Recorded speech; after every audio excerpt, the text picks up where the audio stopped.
আচ্ছা বল্টু, শুনলাম তুই নাকি বিয়ে করেছিস। হ্যাঁ রে দোস্ত, বিয়েটা কইরাই ফেললাম। তা ভালোই করেছিস। আচ্ছা, তোর বউ কি ধরনের পোশাক পরতে পছন্দ করে?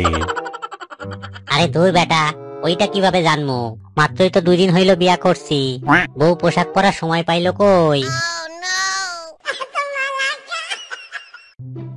ওই মিয়া, আপনার দোকানে টয়লেট টিস্যু পেপার আছে? হ ভাই আছে।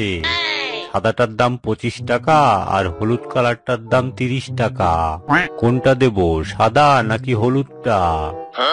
সাদাটাই দেন ভাই, বাসায় নিয়ে ব্যবহার করলে তো এমনিতেই হলুদ হইয়া যাইবো। ফাউ ফাউ 5 টাকা বেশি দিতে যাবো কেন?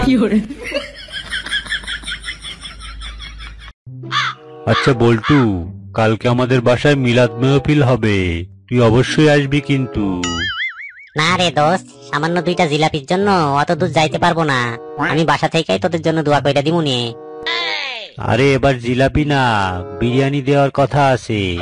ঠিক আছে, আমি তাহলে তোর নামটা লিস্ট থেকে বাদ দিয়ে দিচ্ছি। ও আচ্ছা, আসলে দোস্ত খাওয়াটাই তো বড় কথা না, দোয়াটাই বড়। আমি ঠিক সময় মতো চলে আসবো নে, তুই একদম চিন্তা করিস নে।